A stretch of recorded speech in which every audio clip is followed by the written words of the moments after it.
Assalamualaikum warahmatullahi wabarakatuh. Alhamdulillah, selalu saja lisan kita memuji Allah subhanahu wa ta'ala atas nikmat dilimpahkan kepada kita, terutama nikmat Islam dan iman. Dan dengan Islam dan iman kita jadi mengenal siapa pencipta alam semesta ini, termasuk pencipta diri kita sendiri. Dan kita punya panduan hidup dan tujuan hidup. Kita tahu mana yang dibolehkan dan mana yang dilarang, mana yang boleh dinikmati dan tidak boleh. Dan juga kenapa kita ada di muka bumi ini, dan apa akhir daripada cerita semua kehidupan kita ini. Yang ada surga bagi orang-orang yang patuh nanti kelak di akhirat sana, dan neraka bagi orang-orang yang membangkang. Belum lagi nikmat kesehatan, kesempatan, mungkin yang sudah berumah tangga dengan pasangan hidup, mungkin yang sudah dikaruniai anak dengan anak, dan apa saja yang bisa membuat roda kehidupan kita bisa berputar dan berjalan. Maka ini nikmat yang wajib kita syukuri. Dan Allah subhanahu wa ta'ala telah mudahkan kalimat syukur itu dengan dua kata, Alhamdulillah. Maka jadilah orang yang selalu membasahi lidah dan bibirnya dengan kalimat ini. Selanjutnya kita panjatkan salam hormat kita pada Nabi besar Muhammad sallallahu alaihi wa ala alihi wa sahbihi wasallam, sebagaimana Allah telah mengucapkan salam hormat kepadanya bersama dengan para malaikatnya, dan juga tentunya sebagai balas jasa 23 tahun dari masa hidup beliau yang dihabiskan untuk agama ini, sehingga akhirnya sampailah kepada kita dan kita bisa jadikan sebagai panduan hidup kita. Tentu saja saya menjalankan hadis Nabi alaihi salatu wassalam di awal pertemuan kita, Man lam yashkurun nas la yashkurullah. Siapa yang belum berterima kasih pada manusia maka belum berterima kasih kepada Allah. Maka kami ucapkan jazakumullahu khairan untuk semua teman-teman panitia dan juga teman-teman peserta yang hadir. Semoga ini bisa menjadi amal soleh buat kita semua. Amin. Termasuk tim, kameramen dan teman-teman yang terlibat semuanya. Ini adalah satu perbuatan yang baik, amal yang baik. Kita duduk selain untuk transaksi mungkin jual beli di produk-produk yang halal, bertemu sama muslim, menjalin ukhuwah satu sama yang lain. Juga kita bisa menyempatkan diri untuk duduk bersama-sama sebagaimana kebiasaan para sahabat ridwanullah alaihim. Mereka setiap kali ketemu dan akan berpisah walaupun hanya sesaat, mereka mengatakan ta'al nu'minu sa'ah, ayo kita menambah iman kita walaupun sesaat.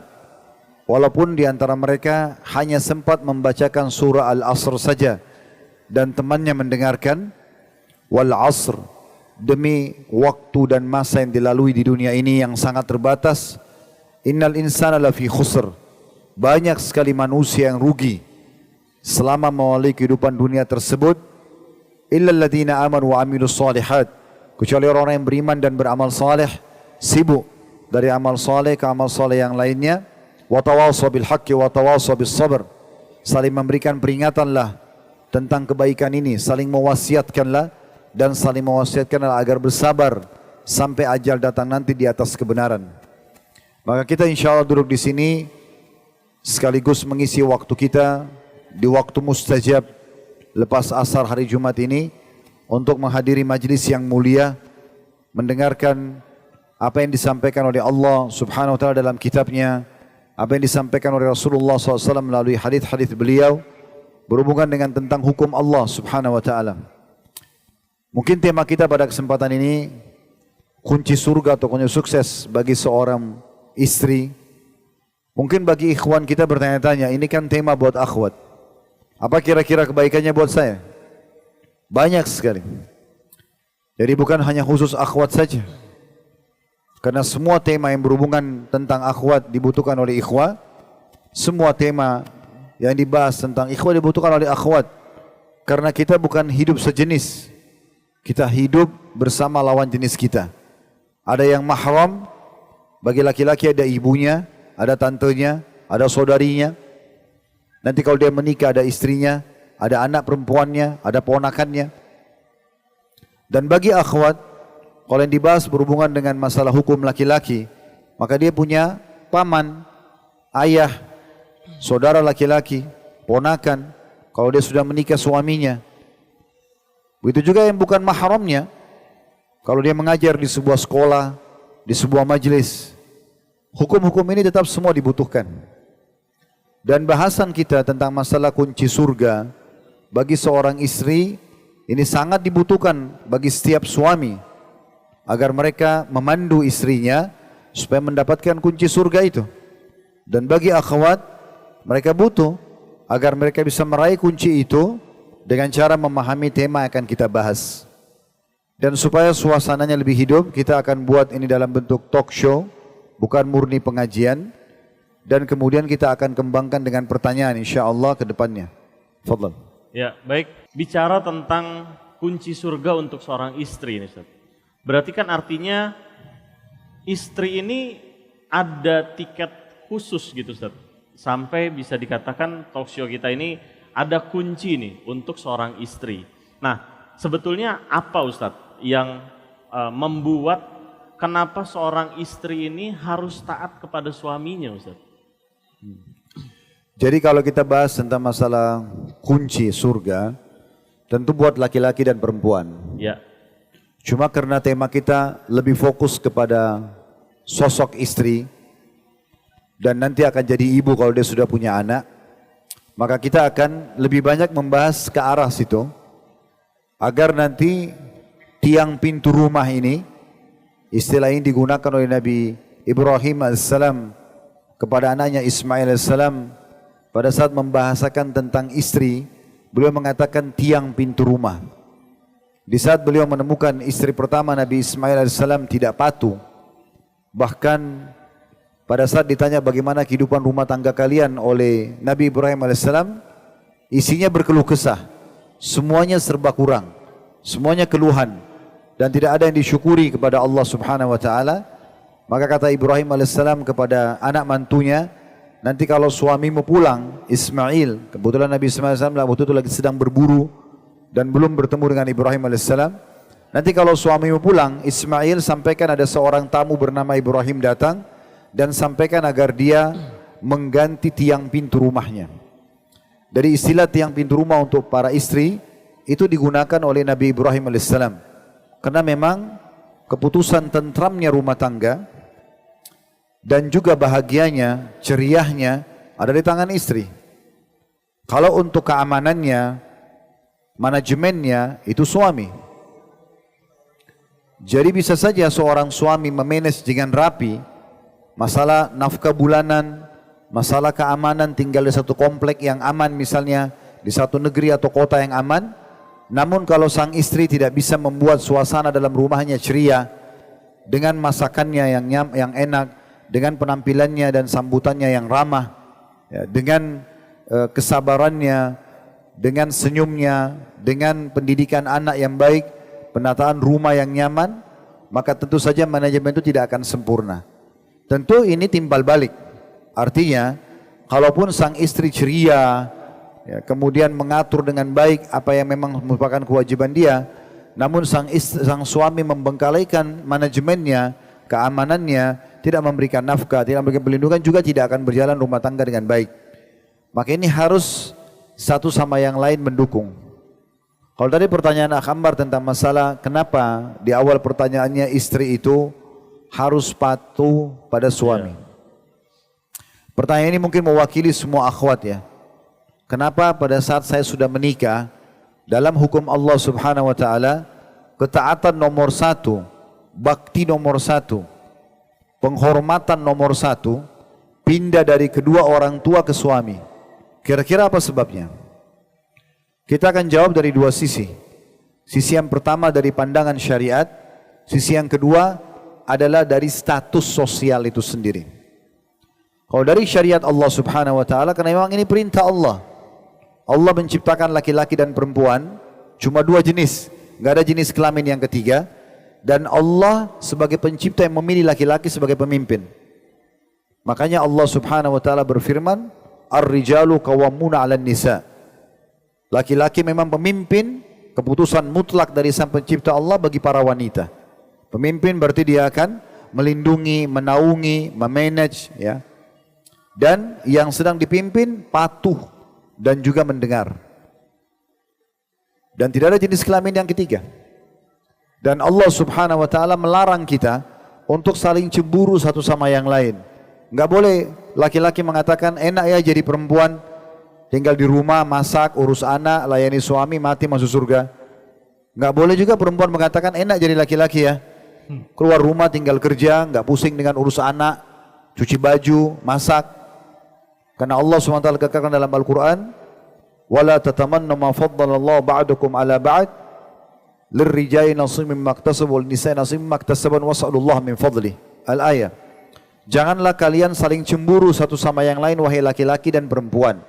Laki-laki sudah ada bagian yang sudah Allah tentukan baginya, perempuan juga sudah ada bagian yang sudah tentukan baginya. Dan mintalah karunia dari Allah Subhanahu wa ta'ala. Kalau kita mau cemburu, saya laki-laki cemburu sama perempuan, terbuka sekali pintunya.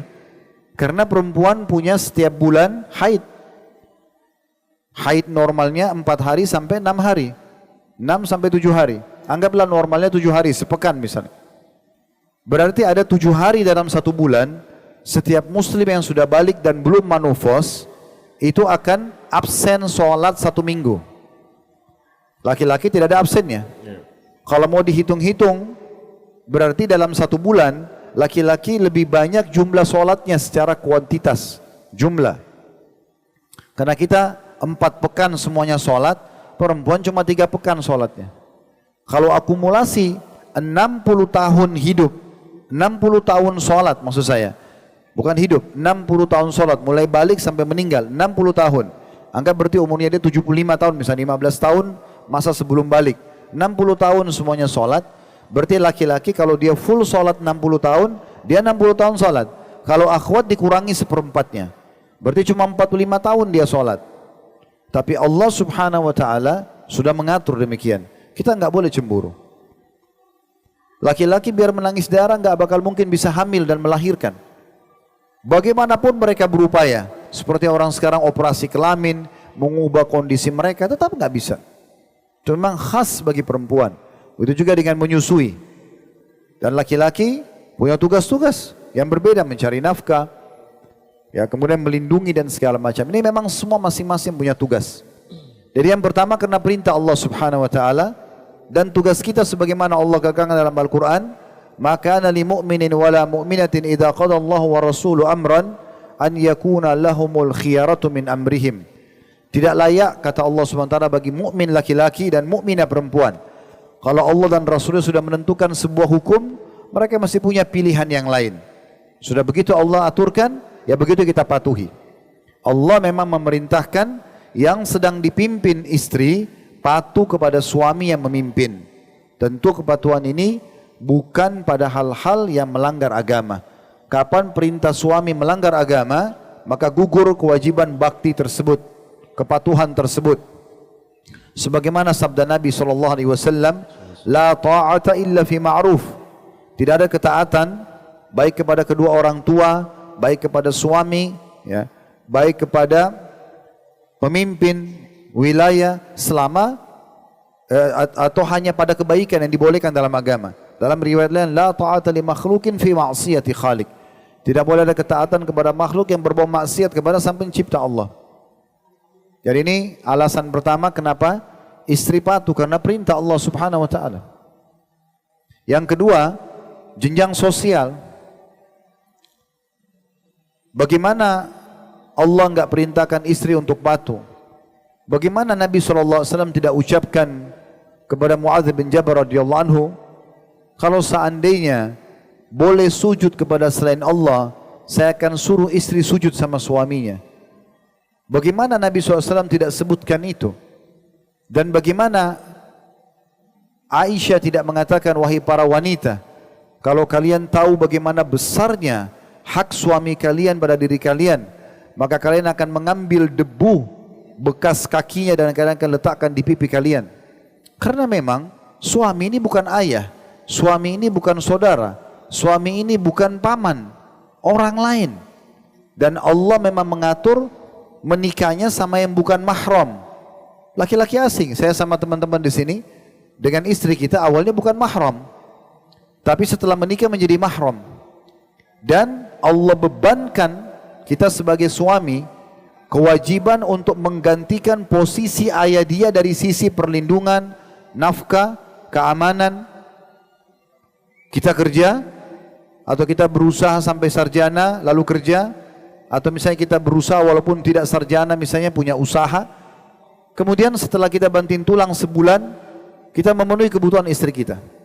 Dia makan, dia minum, ada tempat tinggal, ada transportasi, ada pakaian, ada keamanan.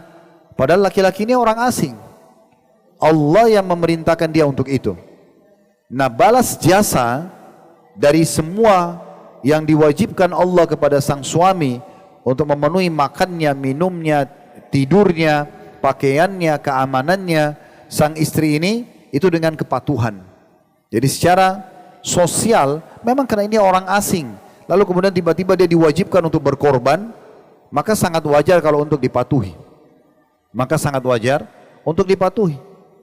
Pada saat seorang wali wanita mengatakan kepada calon anak mantunya, saya nikahkan kamu dengan anak perempuan saya Fulana binti Fulana dengan mas kawin ini, itu seakan-akan dia mengatakan, ini anak saya Fulana binti Fulan ini dulunya makannya, minumnya, pakaiannya, tempat tinggalnya, keamanannya saya yang tanggung sebagai ayahnya.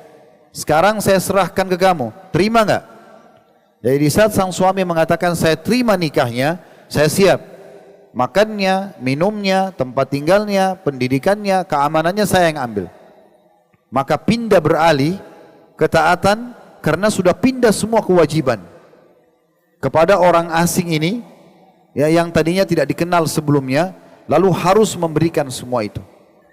Oleh karena itu, di awal pembukaan kita ini, di soal pertanyaan pertama tadi, kenapa istri harus patuh? Itu karena perintah agama dan memang karena keadaan jenjang sosial yang memang dia telah menikah dengan Anda, sang suami ini, lalu kemudian dia penuhi semua kebutuhan Anda semampu dia sebagai kewajiban dari Allah Subhanahu wa taala. Ya. Nah, gini Ustaz. Masya Allah ya penjelasan antum tadi mengenai kenapa istri harus taat. Nah, ketika kita bicara kenapa, berarti kan artinya ketaatan di sini terkait dengan kewajiban, Ustaz. Nah, berarti dalam hal ini yang mungkin kita sama-sama tahu ya, Ustaz. Kita sepakat di Indonesia ini kan umumnya istri itu tugasnya ngurus rumah, bersih-bersih, nyapu, ngepel, masak, nyuci. Nah, apakah dari sisi syariat itu memang seperti itu, Ustaz? Yang menjadi kewajiban seorang istri, karena mungkin di sini Anda coba lihat dari sisi sudut pandang seorang istri ini kan kayak bebannya, tugasnya kok banyak banget gitu ya, sampai mendidik anak, ngurus rumah, belum nanti udah capek ngerjain itu semua seharian, pulang harus melayani suami. Nah itu gimana Ustaz kalau dari sudut pandang syariat, Ustaz? Kalau ada seorang istri yang mengatakan pekerjaan rumahnya itu berat, ini tanda tanya ini. Rumahnya seluas apa?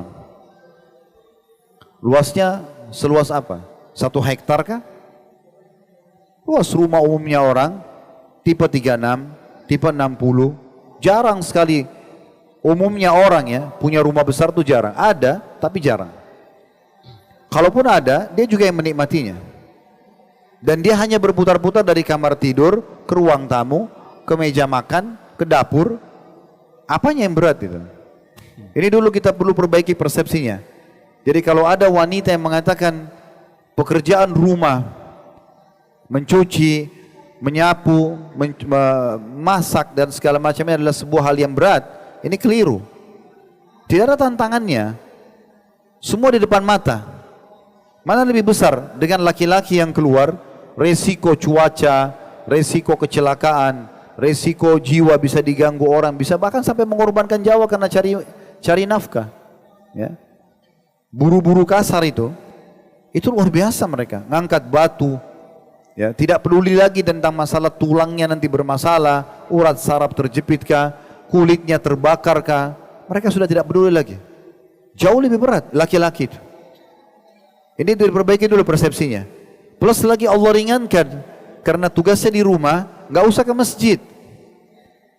Di rumah aja sholatnya, itu lebih afdal. Laki-laki karena manusia luar, silakan di luar rumah, sholat di masjid. Nggak usah urus jenazah, nanti laki-laki yang urus jenazah. Nggak usah cari nafkah, nanti laki-laki yang cari nafkah. Nggak usah berjihad, laki-laki yang berperang. Apanya yang berat? Berat di mana ini? Orang cuma berkisar-kisar di rumah saja. Dan juga Nabi SAW memang diceritakan di dalam banyak hadis beliau. Di antaranya kalau saya melihat setiap istri faham betul hadis ini, lalu berpegang teguh sampai ajal datang saja, udah luar biasa punya tiket surga ini. Kata Nabi SAW, istri manapun yang sholat 5 waktu, sholat 5 waktu saja, subuh, duhur, asar, maghrib, isya, nggak disebutin qobliyah dan ba'diyahnya, nggak disebutin sholat duha, sholat tahajud, sholat wudu, taubat, nggak disebutin. Nabi SAW patok istri manapun yang sholat 5 waktu, itu aja azan sholat, masing-masing 10 menit maksimal. Kemudian yang kedua, puasa Ramadan, nggak disebutin puasa sunnah, nggak ada Senin Kamis, Ayyamul Bid, nggak ada. Puasa Ramadan saja setahun sekali. Kemudian yang ketiga, mentaati dan melayani suaminya dengan baik. Yang ketiga ini, setelah haknya Allah 2, kemudian haknya suami yang ketiga. Jadi dia sholat, haknya Allah, dia puasa, haknya Allah, kemudian dia mentaati dan melayani suaminya dengan baik. Kecuali pada saat sang istri meninggal, dia boleh pilih dari 8 pintu surga, yang mana dia mau masuk. Dia bisa pilih pintu tertinggi, derajat tertinggi. Ini derajat tertinggi di surga, itu dihuni oleh 4 golongan. An-Nabiyyin, para nabi-nabi, dan saya sama teman-teman sini sudah tertutup, karena terakhir Nabi Muhammad SAW. Tidak mungkin kita jadi nabi lagi. Kemudian Siddiq, orang yang jujur, semasa hidupnya nggak bohong. Semua sahabat dikenal dengan orang-orang yang terpercaya, tapi yang dapat gelar Siddiq ini siapa? Abu Bakar. Walaupun yang lain jujur, tapi Siddiq ini luar biasa. Nggak mudah mendapatkannya. Jujur dengan keimanannya, penuh dengan keyakinan tentang kebenaran apa yang Allah dan Rasul sampaikan, tanpa ragu sedikit pun. Abu Bakar itu siap mendustakan matanya. Kalau Nabi SAW bilang, ini tembok warna hitam hai Abu Bakar, dan tembok itu putih, Abu Bakar bilang, Rasulullah benar, mata saya yang salah. Itu luar biasa saking kejujurannya terhadap keimanan. Yang ketiga, syuhada, mati syahid, dibunuh dulu oleh musuh melalui proses pembunuhan, baru mati syahid. Yang keempat ini masih terbuka buat kita laki-laki sini, orang-orang saleh, modalnya ibadah dan air mata kepada Allah, itu boleh. Kita harus menjadi salah satu dari 4 golongan ini untuk masuk surga tertinggi. Perempuan cuma 3 tadi. Sholat 5 waktu, puasa Ramadan, taati dan layani suaminya. Dia boleh pilih yang mana dia mau masuk. Ini satu hal yang harus betul-betul direnungi oleh setiap muslimah. Peluang bahagia di dunia dipenuhi kebutuhannya melalui hukum Allah. Allah wajibkan suaminya untuk memberikan dia makan, minum, pakaian, tempat tinggal, ya, keamanan. Wajib. Berdosa suami kalau tidak lakukan semampu dia. Di dunia dia aman, di akhirat dia masuk surga yang sangat tinggi. Apanya yang berat? Maka setiap muslimah harus menggunakan akal sehatnya memikirkan masalah ini. Kita juga sebagai laki-laki sini harus kita selalu tekankan itu pada istri kita. Berikan pemahaman yang baik, bahwasanya ini pintu surgamu ini. Kunci surgamu ada di sini. Kalau kita simpulkan di mana kunci surga, di suaminya. Cuma 1 orang saja. Allah Subhanahu wa taala tidak membuka pintu poliandri buat perempuan. Perempuan tidak boleh punya 2 suami. Karena kalau 2 suaminya itu namanya poliandri. Ya, kalau laki-laki kan poligami. Kalau ini poliandri. Kalau perempuan punya 2 suami, dua-duanya tuangkan sperma, lalu hamil, siapa ayahnya? Tapi kalau laki-laki poligami, walaupun istrinya semuanya hamil, tetap jelas siapa ayahnya. Maka Allah tidak membuka pintu poliandri, justru bentuk kasih sayang pada wanita tersebut. Artinya kamu fokus ke 1 orang saja. Ini aja suami kamu ini, kemas baik-baik dia, layani dia, penuhi kebutuhannya, patuh sama dia. Kalau ada pelanggaran ingatkan baik-baik sampai ajal datang saja, maka tiket surga sudah dapat. Maka ini poin perlu digarisbawahi. Itu dulu. Sisi yang lain tadi pertanyaannya, apakah memang itu kewajiban bagi seorang wanita? Saya pernah dengarkan satu orang syekh dari Kuwait, saya nggak usah sebutin namanya. Beliau pernah menyampaikan di salah satu ceramahnya, kalau wanita tidak punya kewajiban untuk mengurus rumahnya. Jadi wanita itu kalaupun membersihkan, merawat rumahnya, masak, cuci baju, urus anak, itu karena bentuk ketaatan sama suaminya. Tapi asalnya itu tidak ada kewajibannya. Subhanallah, saya tanyakan fatwa ini kepada para ulama, diantaranya saya langsung tanyakan kepada Dr. Saleh Suhaimi hafizahullah, apa benar Syekh bahasa seperti ini? Karena banyak istri menyalahgunakan.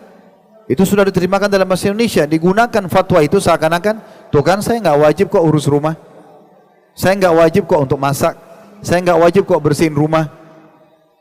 Maka beliau mengatakan itu fatwa betul-betul salah, dan banyak ulama membantah fatwa itu. Istidlalnya, beliau mengatakan pada saya, dalilnya adalah riwayat Asma binti Abi Bakar radhiyallahu anhuma.